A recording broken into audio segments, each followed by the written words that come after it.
She grew up doing economic studies for fun. At age 8, as a birthday gift for her father, she represented the United States in the International Linguistics Olympiad. She graduated Stanford in mathematics. She was named Forbes 30 Under 30. And then she helped steal $8 billion from ordinary people who trusted a crypto exchange with their savings. Not because she needed the money, not because she was desperate, but because the man she was in love with told her to.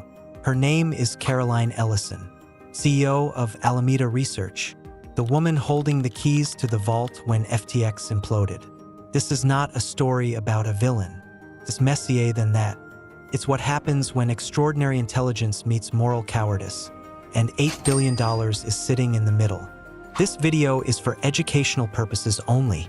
Nothing here is financial advice. To understand Caroline Ellison, you have to understand where she came from. She was born in 1994 in Boston, grew up in Newton, Massachusetts. Both her parents were economists at MIT. At age 8, she gave her father an economic analysis of stuffed animal prices at Toys R Us as a birthday present. By high school, she was captaining the math team, competing nationally, representing the U.S. internationally. She graduated Stanford in 2016 with a mathematics degree. After internships at Jane Street, one of the most rigorous trading firms on Wall Street. She didn't fall into crypto. She was recruited. In 2018, Sam Bankman-Fried invited her to join Alameda Research. She called it a blind leap.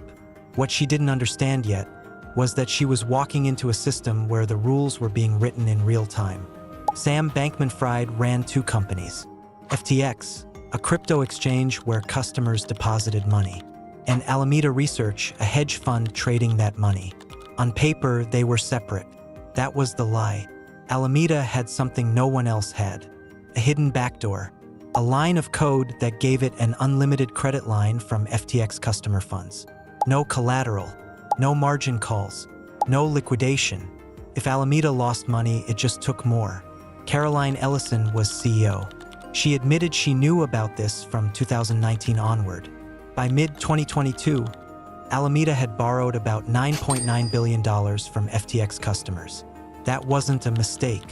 That was the system. This is the moment that matters most. Summer 2022. Crypto markets collapsing.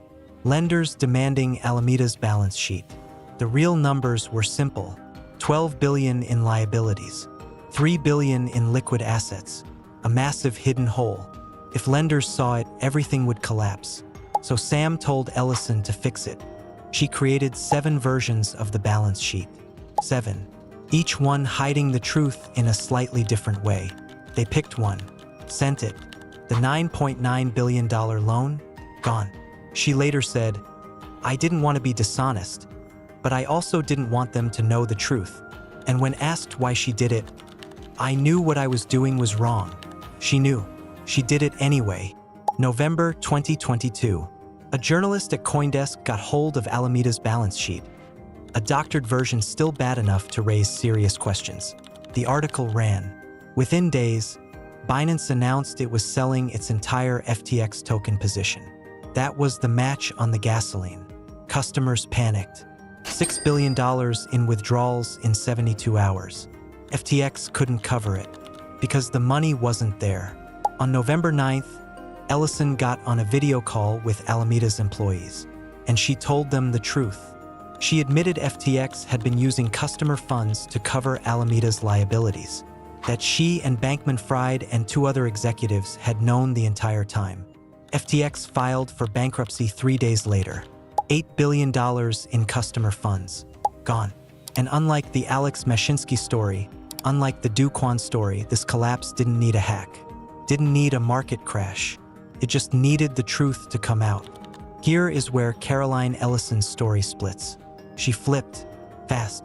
In December 2022, less than a month after the collapse, she pleaded guilty to 7 counts. Wire fraud, conspiracy, securities fraud, money laundering. She agreed to cooperate, forfeit everything, and testify against Bankman-Fried. On January 21, 2026, Caroline Ellison walked out of federal custody. She served 440 days.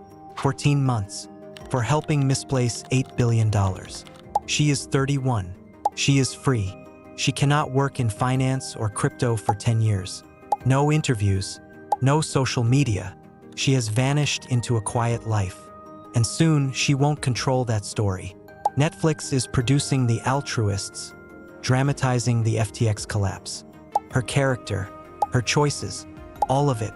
Sam Bankman-Fried, not getting out until 2044, still filing appeals, still claiming it was political. He was convicted on all 7 counts, sentenced to 25 years. On September 24, 2024, it was Ellison's turn. Her parents sat in the courtroom, both MIT economists. She read a statement. She cried. She said she was sorry. The judge called her genuinely remorseful, but said the FTX case was probably the greatest financial fraud in US history. 2 years, $11 billion forfeited. She served 14 months. Released January 2026. Stay sharp. Stay skeptical. And the next time someone with extraordinary credentials tells you not to worry about the numbers, look at the numbers yourself. See you in the next one.